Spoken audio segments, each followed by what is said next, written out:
여러분, 가치를 매기는 기준은 무엇일까요? 어떠한 것이 가치가 있다라고 할 때 그 가치의 척도가 무엇일까 여러 가지로 생각을 해보게 됩니다. 좋아 보이면 큰 것은 무조건 다 좋은 걸까요?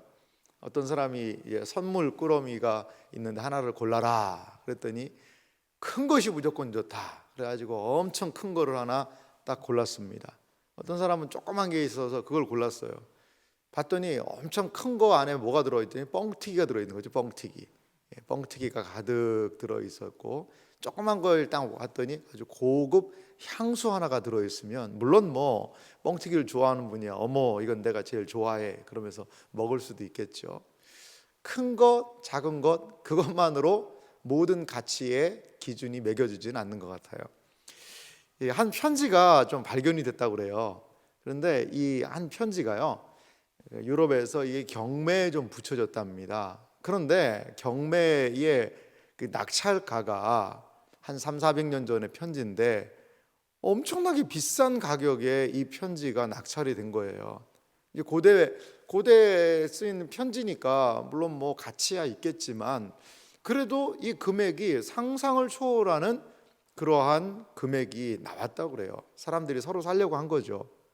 그래서 왜 그런가 봤더니 이 편지를 받는 사람의 이름이 누구냐? 조세핀이라는 여자였다는 거죠. 조세핀이라는 여자였어요. 이 조세핀이라는 여자에게 보낸 편지인데, 근데 이게 보내는 사람이 중요해요. 그 조세핀이라는 여자에게 보낸 편지를 쓴 사람이 누굴까요? 바로 나폴레옹이었어요. 나폴레옹이 이 조세핀과 많은 편지를 주고받았거든요. 그 편지 중에 하나가 그렇게 발견이 된 거죠. 그러니까 여러분, 그 옛날에 뭐 3, 400년 전에 두 사람의 남녀가 주고받은 이야기 그것도 의미가 있겠지만 오래됐다는 것 때문에, 근데 이걸요 누가 보냈어요? 한 시대를 풍미했던 나폴레옹이라는 그 황제가 보낸 사적인 서신이라는 것 때문에 그 가치가 천정부지로 올라간 거죠. 그렇습니다. 가치를 결정하는 것은 무엇일까요? 바로 거기 가지고 있는 의미죠. 어떤 의미가 있는가? 오늘 우리가 읽은 성경에 보면 시온이라는 그러한 단어가 등장을 합니다. 시편 87편에 대한 설교를 얼마나 들어보셨는지는 모르겠지만 우리가 참 이 본문 가지고 설교를 시편을 연속적으로 강의한다면 모를까 설교를 하기는 쉽지 않은 그런 본문이기도 합니다.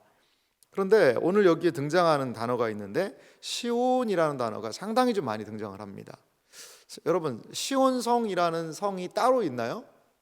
그렇진 않습니다. 시온성은요 바로 성경에 등장하는 예루살렘 성이 바로 시온성이에요. 시온성이 여기 있고 예루살렘 성은 저기 있고, 그리고 또 이 예루살렘 성을 다른 말로 뭐라고도 하는 줄 아세요? 다윗성이라고도 합니다. 다윗성은 저기 있고, 아니요, 그렇지 않아요. 다 같은 겁니다. 다윗성, 시온성, 그리고 또한 예루살렘. 예루살렘이라는 그 말이 가장 보편적으로 기록이 되고 있지요. 오늘 이 시는 그래서 예루살렘 성에 대한 성축 찬양, 그 예루살렘이 영광스럽고 아름답다라는 그 이야기를 하고 있다라는 거죠. 고대 시대의 이 예루살렘은 이스라엘 신앙의 중심적이었어요. 제가 사진 하나 준비했는데요. 첫 번째 사진을 좀 한번 보여주시면요. 이거는 그림입니다. 그림. 진짜 실물 이미지는 아니고요. 근데 예전에 고대 시대에 이렇게 성전이 구성이 되지 않았을까라고 생각하는 거죠. 저 위쪽 보면 연기 나는 거 보세요. 연기가 피어오르죠. 그럼 저기 뭐겠습니까? 제사 지내는 겁니다. 제사 지내는 거. 저쪽이 바로 성전입니다. 이 사진이 정확히 어느 시대인지는 잘 모르겠는데 그래도 솔로몬 시대나 이 시대쯤이 아닐까 생각이 들어요. 그래서 이렇게 저 위에는 성전이 있고 아래 이렇게 골짜기 비슷하게 해서 성이 길게 늘어진 이 형태가 바로 고대의 예루살렘이라는 성이었습니다. 예루살렘 성을 보면 고대의 성과 같이 그냥 평범한 성일 수 있어요. 예루살렘이 특별한 여기에는 다 금칠을 해놨다든지 뭐가 많다든지 뭐가 풍성하든지 그렇지 않습니다. 예루살렘 성은요, 어떤 측면에서 조금은 척박함이 있는 성이기도 해요. 이 예루살렘 성의 결정적인 어려움이 뭔지 아세요? 물이 좀 약하다는 거예요. 물이 약하다는 겁니다. 그래서 이 물 문제를 해결한 왕이 있으니 그 왕 이름이 히스기야 때입니다. 히스기야. 다윗 때에도 이 물 문제를 해결을 못했어요. 그래서 기온샘이라는 이 샘하고요, 우리 실로암이라고 하지 않습니까? 거기서부터요, 이 터널을 뚫었어요. 터널을. 그래서 그 기온샘의 물이 예루살렘 성 밖에 있었거든요. 근데 이 물이 바로 예루살렘 성 안으로 들어올 수 있는 어떤 터널을 뚫었죠. 터널을. 근데 이게 참 놀라운 일이, 이 고대 사람들인데도 어떻게 지금이야 어떤 기계적인 장치로 여기서 뚫어가고 여기서 뚫어가면 서로 이렇게 딱 맞지 않겠습니까? 근데 그 히스기야 시대에, 물론 뭐 기도하면서 뚫었는지 모르겠어요. 근데 이쪽에서 뚫어온 사람하고 이쪽에서 뚫어온 사람하고 딱 만났다는 거예요. 그래서 매우 놀라운 그러한 그 일이다라고 사람들은 이야기한다고 그러죠. 그래서 거기 기온샘에서부터 예루살렘에 이제 물이 계속적으로 공급될 수 있도록 히스기야 때 이렇게 물난을 해결했고, 그래서 그 실로암 못이라는 곳이 성경에도 등장하는 것을 볼 수 있습니다. 그 현대 예루살렘은 어떤 곳일까요? 예루살렘은 도시죠. 도시인데 이스라엘의 수도인데, 이거는 감람산 쪽에서 본 예루살렘의 현재 모습이라고 그래요. 저기 안에 황금돔이 있죠. 저거는 예루살렘 성전이 아닙니다. 모스크입니다. 모스크. 이슬람이 가장 중요하게 여기는 곳이요, 어디냐? 예루살렘입니다. 예루살렘이에요. 여러분 참 놀랍지 않습니까? 예루살렘이면, 아니 우리가 여러 가지로 중요하게 여긴다라고 생각을 하는데, 이슬람은 저기다가 모스크를 지어놓고요, 여기가 자신들의 가장 중요한 성지라고 이야기를 하고 있어요. 또한 예루살렘을 중요하게 여기는 사람들이 있는데, 그 사람들은 누구냐? 바로 유대교 사람들이에요. 유대교는 신약의 그리스도를 인정하지 않거든요. 유대교는 성전을 중요시 여기는데 그 사람들이 중요하게 여겨요. 또 예루살렘을 중요하게 여기는 사람들이 누가 있을까요? 로만 캐톨릭입니다. 캐톨릭에서는 성지를 꼭 가봐야 된다는 거죠. 그래서 여러 가지 교회들을 지어놓고 그렇게 하는 전통이 그들에게 있었습니다. 예루살렘은 우리에게는 어떤 의미일까요? 우리도 중요하죠. 이스라엘을 가게 되면 꼭 방문하고 싶은 곳이 예루살렘 아닙니까? 예루살렘은 예수님과의 수많은 추억들이 있고, 그리고 고대 성경의 중심적인 역할을 했기 때문이죠. 보면 네 개의 큰 종교가요, 다 예루살렘을 중심으로 해서 여러 가지 상황들을 펼쳐가고 있다는 거죠. 그런데 예루살렘의 지금 모습은 어떻죠? 이슬람 사람들과 또한 이 이스라엘이라는 이 사람들이 극하게 서로 대립하고 있고 대치하고 있습니다. 대치하고 있어요. 이스라엘 사람들은 이 이슬람 사람들을, 이 모스크를 완전히 무너뜨리고 이슬람 사람들을 다 여기서 쫓아내고 싶다라는 생각을 합니다. 그런데요, 그 황금돔, 이 모스크를 무너뜨리면 아마 사람들은 3차 세계대전이 일어날 거다라고 이야기합니다. 그러니까 이스라엘이 아무리 국력이 강하다 하더라도 이게 감당이 안 되는 거예요. 전 세계의 이슬람 사람들이 들고 일어나 가지고 큰 상황이 벌어지니까 건들지는 못하는 겁니다. 건들지는 못하는 거죠. 그럼 왜 이거는 뭐 상식적인 거지만, 왜 그러면 거기에 황금돔이 세워졌느냐? 우리는 아브라함의 두 아들이 있잖아요. 아브라함의 두 아들이 누구죠? 이삭하고 이스마엘이죠. 우리는 성경은 이스마엘 쪽으로 해서 하나님이 간 게 아니라 우리 이삭 쪽으로 해서 하나님의 구원 계시와 약속이 이루어졌다라고 보잖아요. 근데 이슬람은요, 이스마엘 쪽으로 해서 하나님의 역사가 이루어졌다라고 그들은 생각하는 거예요. 그 자리가 어떤 자리냐? 이스마엘이 승천한 자리가 바로 지금 황금돔이 있는 자리다, 그렇게 생각을 하는 거죠. 이 사람들에게 있어서는 자신들의 똑같은 아브라함의 후손이에요. 그런데 유대교는 이삭을 중요시하고, 또 이슬람은 이스마엘을 중심으로 지금 이렇게 이루어지는 그거일 수 있어요. 그러니까 이스마엘을 지키기 위한 자존심이 바로 그 황금돔인 거죠. 그런 의미가 있더라고요, 보니까요. 이렇게 이스라엘 지금 그 땅은, 지금 예루살렘은 분열과 오해와 반목과 질시, 상대방을 물러내야지만 우리가 여기서 살 수 있다라는 그러한 생각에 가득 차 있는 분열과 아픔의 도시가 되어버렸습니다.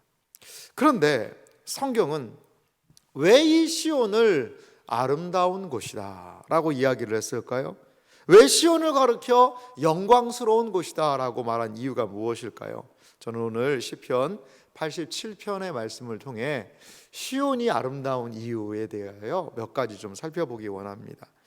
먼저 시온이 아름다운 이유가 있어요. 그것은 하나님의 성이기 때문에 시온이 아름답다라는 거죠. 시온이 왜 아름다운 곳일까요? 그것은요, 시온은 그냥 단순한 고대 도시 정도가 아니라 하나님의 성이라는 것입니다. 시편 87편 우리 3절 말씀을 좀 한번 보실래요? 같이 한번 3절을 좀 읽어보도록 하겠습니다. 함께 읽습니다. 하나님의 성이여 너를 가리켜 영광스럽다 말하는도다. 아멘. 그렇습니다. 하나님의 성이여, 이 시온 예루살렘에 대하여서 무엇을 얘기하냐면 이 성은 하나님의 성이라고 말하고 있다는 거죠. 시온이 아름다운 이유는 무엇입니까? 바로 하나님의 성이기 때문입니다. 하나님의 성은 어떤 성일까요? 바로 이 시온이 하나님의 임재하시는 곳이라는 것입니다. 하나님께서는 그 시온에 임재하신다는 거죠. 하나님의 충만한 임재가 시온 위에 임하게 되더라는 거죠. 시온 성은 하나님의 임재를 나타내는 가장 복된 장소이기 때문에 이 성이 아름답다라는 겁니다. 하나님은요, 시온을 만드시고 그리고 그 시온을 세우신 이후에 그곳을 자신의 거처로 삼았다는 거죠. 여러분, 이렇게 시온성이 아름다운 이유는 궁극적으로 보면 무엇 때문일까요?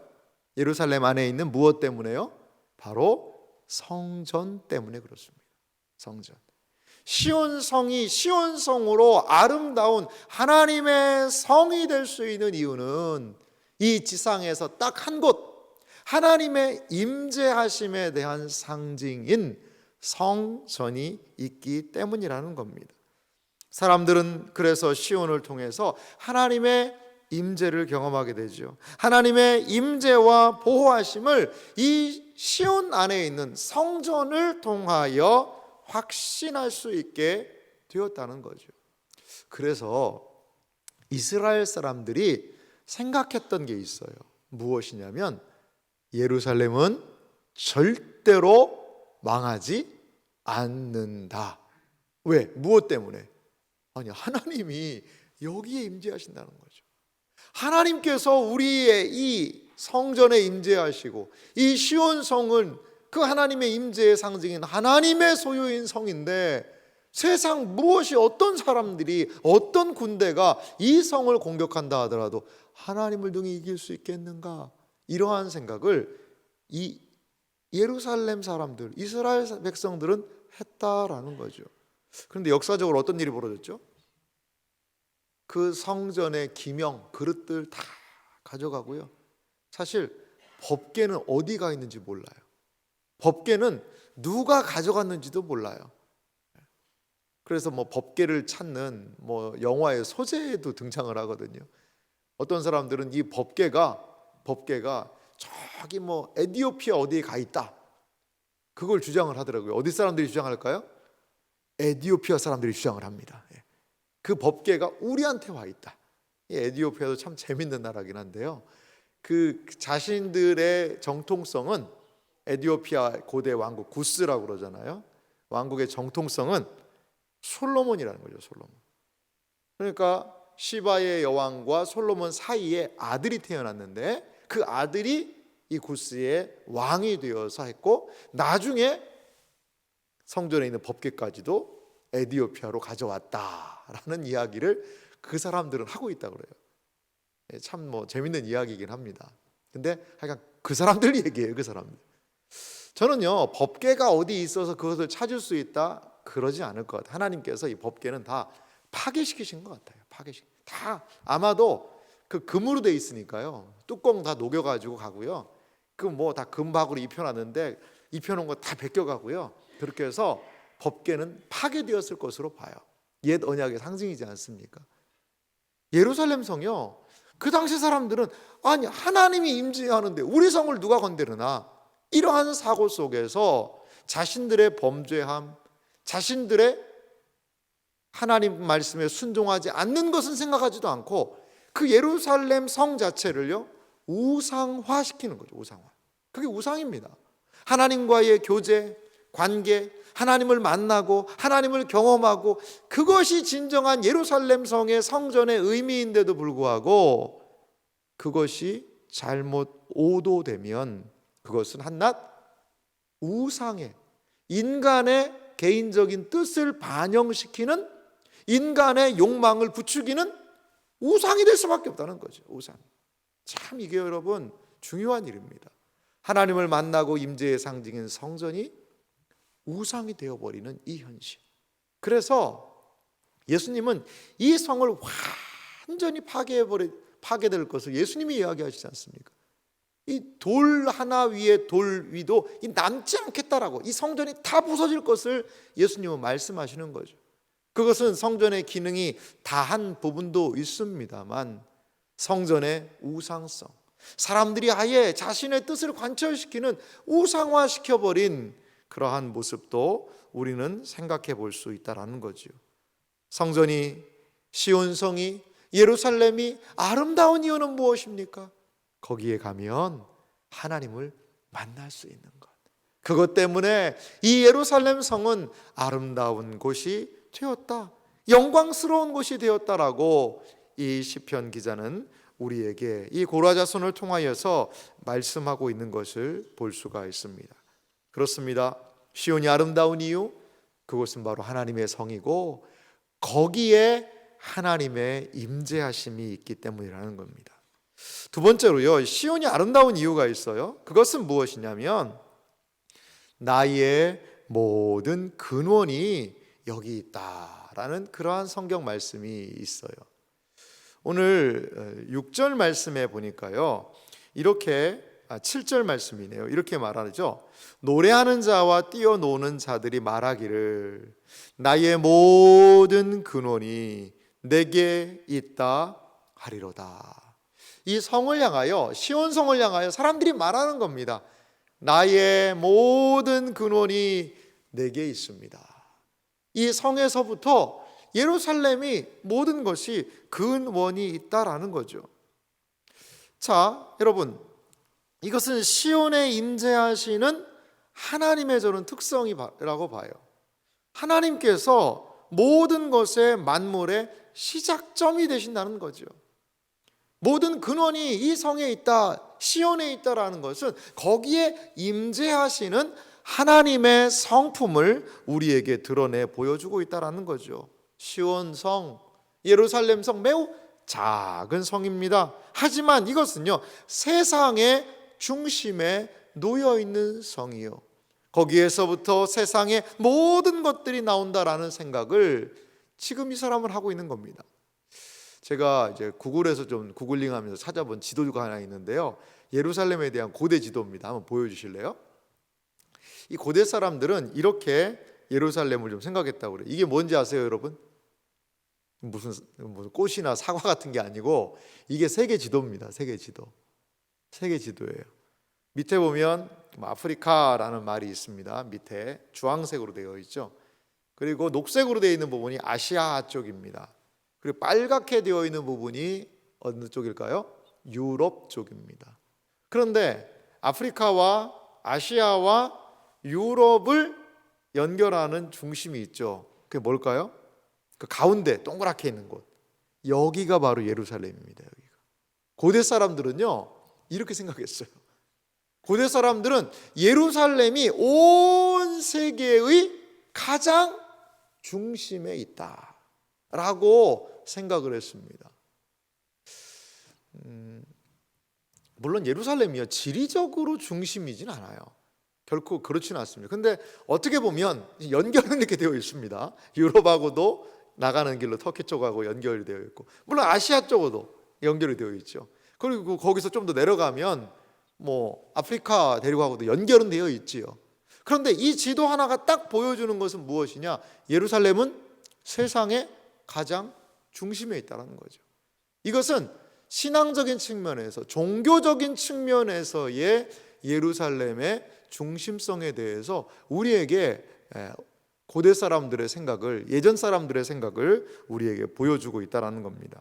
자, 그러면 그 중심에서 일어나는 일들이 무엇일까요? 시편 87편 오늘 보면 5절 말씀에 보면 시온에 대해서 이렇게 말하고 있습니다. 좀 같이 한번 읽어볼까요? 함께 읽습니다. 시온에 대하여 말하기를 이 사람 저 사람이 거기서 났다고 말하리니 지존자가 친히 시온을 세우리라 하는도다. 아멘. 자, 이 사람 저 사람, 뭐 4절에는 여러 민족들에 대한 이야기가 있어요. 강대국이 있어요. 거기 시온에서 났다라는 겁니다. 이건 지리적인 그런 상황은 아닌 거예요. 의미론적인 측면이죠. 왜, 무엇 때문이냐? 지존자가 친히 시온을 세우리라 하는도다. 지존자께서 친히 이 예루살렘을, 이 시온을 세웠다라는 것이지요. 모든 세상 만물이 하나님에게서부터 나타난다는 겁니다. 다른 말로 하면 온 세상을 통치하시는 하나님께서 통치의 중심으로 시온성을, 예루살렘을 삼아 주셨다라는 이야기이기도 하다라는 거죠. 시편은요 5편까지 되어 있거든요. 시편이 그냥 5등분으로 나누어져 있습니다. 그래서 시편의 제 4권이요 시편 90편에서부터 시작을 해요. 지금 우리가 읽은 이 부분은 시편 3권의 마지막 즈음이거든요. 그런데 시편 제 4권이 이야기하고 있는 큰 주제가 있어요. 그 주제는 무엇이냐면 바로 하나님의 통치를 시편이 말하고 있어요. 하나님께서 어떻게 통치하시는가, 하나님께서 어떻게 다스리시는가를 시편 4권을 통해 더욱더 분명히 이야기하고 있다는 거죠. 그런 측면에서 오늘 성경 시편 87편은 이 하나님을 소개하며 시편 4권의 서론적인 역할을 시편 전체적인 의미에서 볼 때도 하고 있는 부분을 우리는 생각해 볼 수 있습니다. 여러분, 예루살렘, 시온이 아름다운 이유가 무엇입니까? 그것은 바로 거기에서부터 하나님의 통치가 시작하고 거기에서부터 모든 것들을 하나님께서 내셨다라는 그것 때문에 모든 만물의 근원이 하나님이십니다라는 것을 신앙으로 고백하기 때문에 시온이 영광스럽다라는 거죠. 사랑하는 성도 여러분, 신앙생활의 의미는 무엇입니까? 우리의 신앙생활의 의미는 무엇일까요?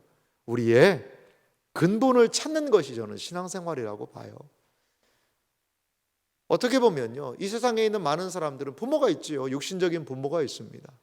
하지만 영적인 부분, 우리의 참된 부모이신 하나님, 우리의 참된 창조자이신 하나님을 많은 사람들이 알지 못합니다. 신앙이란 무엇입니까? 너희의 삶의 창조자가 누구이신가?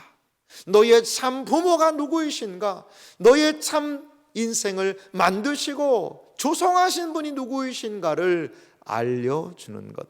신앙생활은 바로 우리의 참된 근원을 찾는 일이라고 봐요. 시온성이 아름다운 이유는 무엇입니까? 이 세상의 근원, 사람들의 근원을 알려주기 때문이라는 것이죠.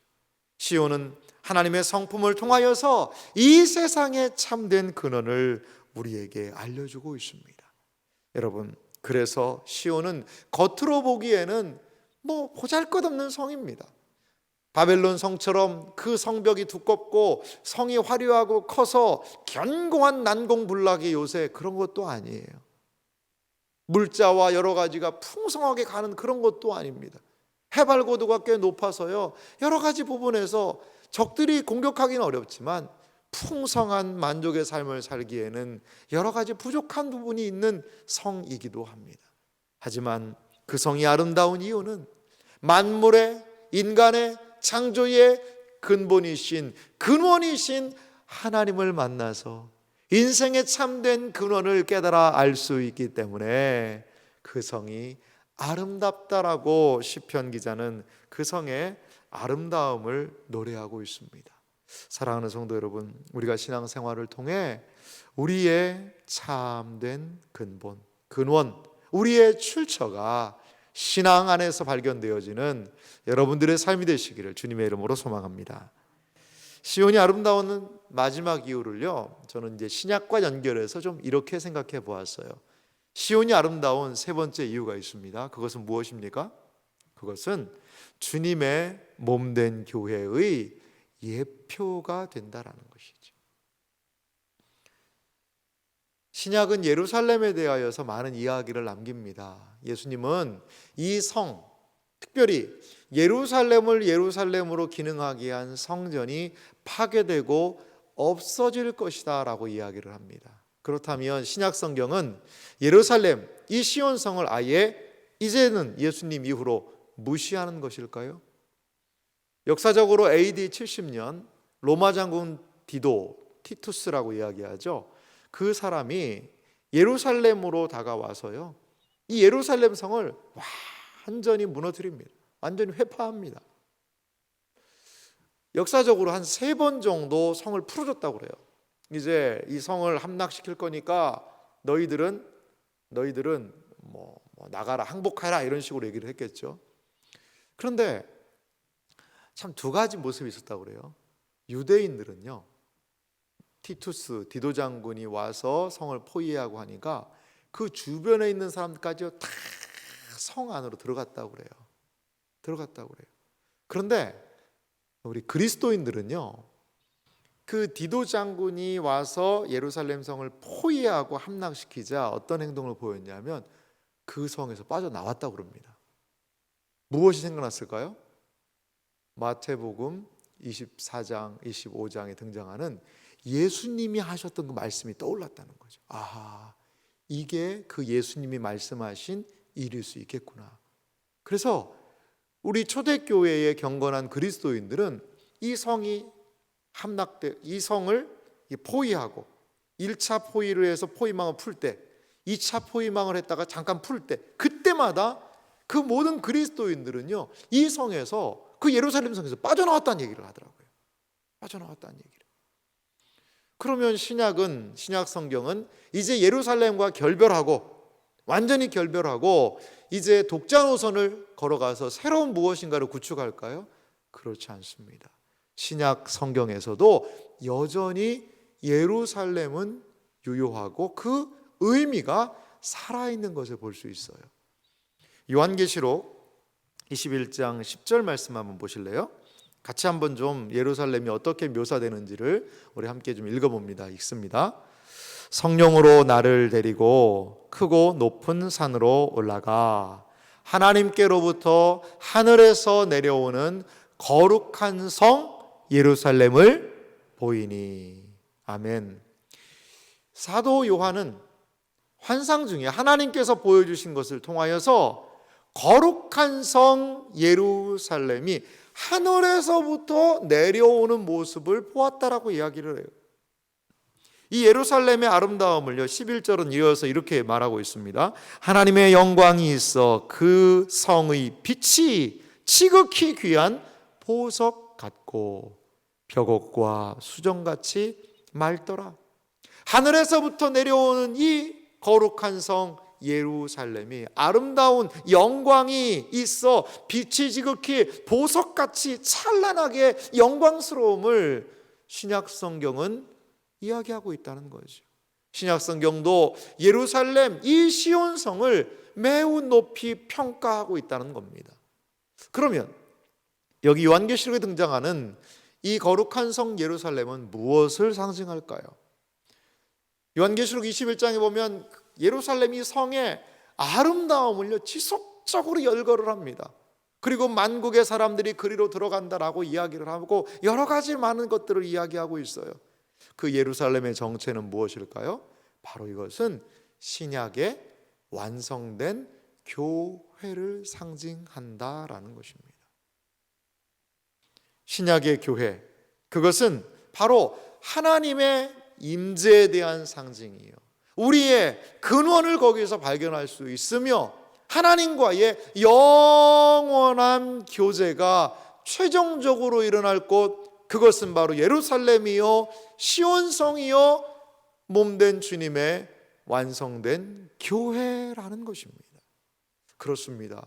구약 성경이 이 시온을 아름답다라고 부르는 것은 단순히 예루살렘의 그 시대적인 가치만이 아니라 앞으로 올 신약의 교회를 통하여 하나님께서 그 성에 임마누엘로 임재해 주시고 수많은 사람들이 그 교회를 통하여 하나님의 영광스러움을 바라보게 될 것을 미리 예표적으로 이 예루살렘 성에 대한 찬양을 통하여 우리에게 일러주고 있다라는 것입니다.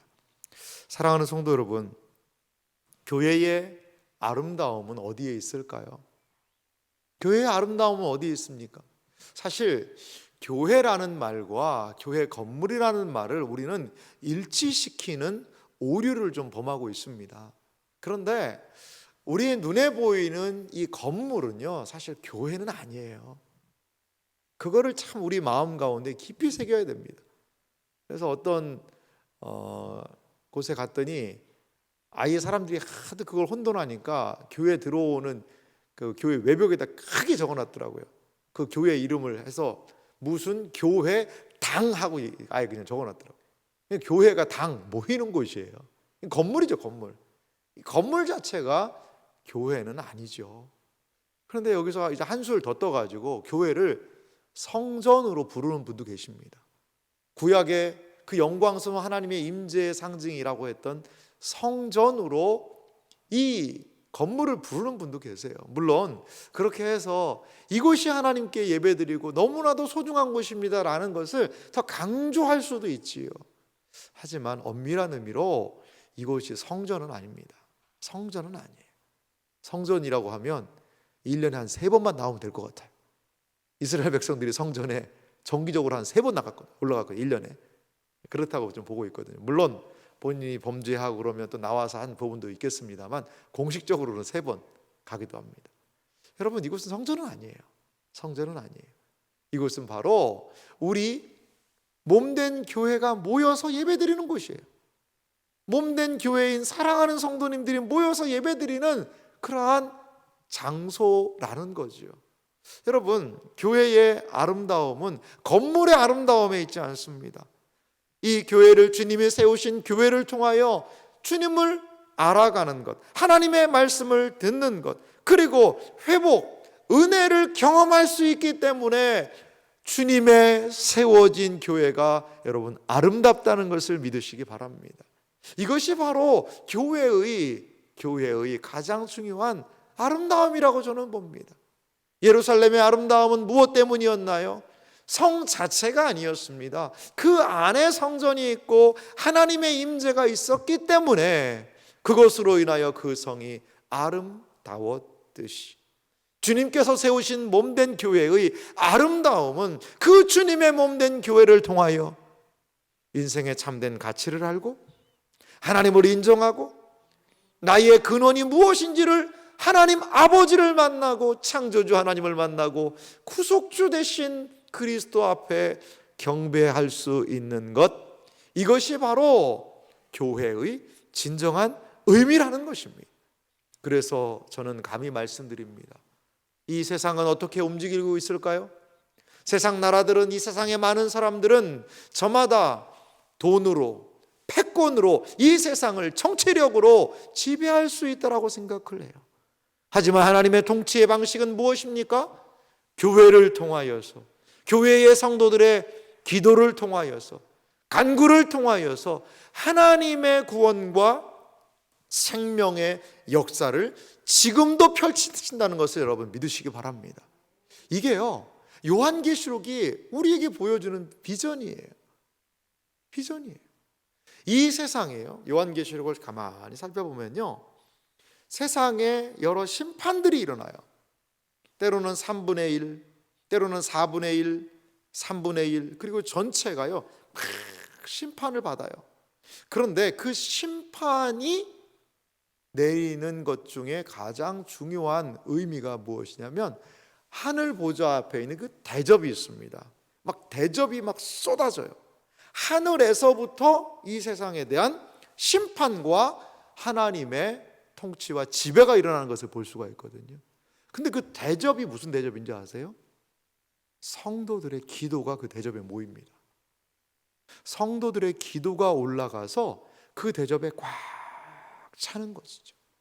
이 세상의 부조리, 하나님 보시기에 옳지 않은 것, 이 모든 것들을 향하여 신자들이 올린 그 기도의 응답으로 세상에 하나님의 심판이 임한다라는 것을 요한계시록이 상징적으로 보여주고 있어요. 사랑하는 성도 여러분, 교회는 중심적인 역할을 감당해야 합니다. 교회가 세상을 위해서 기도하지 않으면 세상은 스스로 기도할 수 없어요. 교회가 하나님의 역사하심에 눈뜨고 하나님께서 이 세상을 움직이시는 것을 바라보고 그렇게 하나님을 의지하고 신뢰하지 않으면 우리는 교회의 할 일을 상실하는 것입니다.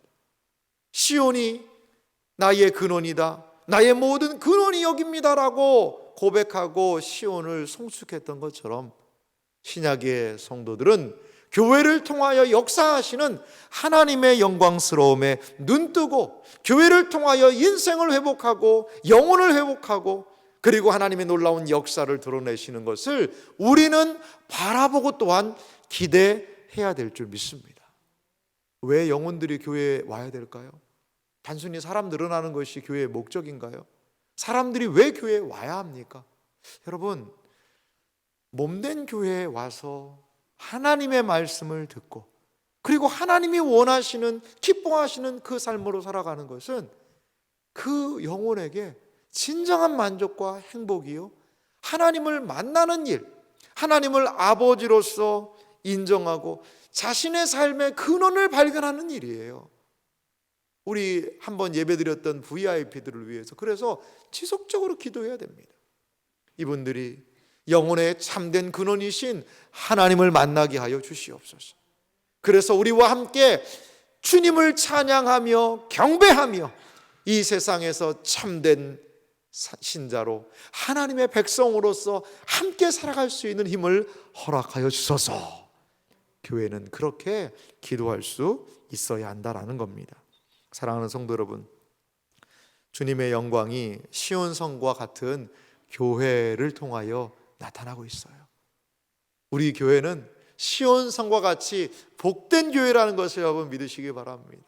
구약의 수많은 사람들이 예루살렘에 대하여 찬송하고 경배하고 송축했듯이 그 성이 근원이요, 하나님의 임재요, 하나님의 소유요, 하나님을 경험할 수 있는 성입니다라고 구약의 시편 기자가 그 성을 송축했다면, 신약의 교회는 이제 진정으로 이 시대에 하나님을 드러내는 교회로서, 나타낼 수 있는 교회로서 주님의 영광스러움과 아름다움을 드러내는 교회가 되어야 할 줄 믿습니다. 우리 교회를 통하여 이러한 시온의 영광이, 하나님의 영광스러운 은혜가 드러나는 교회 될 수 있도록 여러분 기도해 주시고 기도하고 또한 그러한 하나님의 교회의 영광을 사모하는 복된 생애와 삶이 되시기를 주님의 이름으로 축원합니다.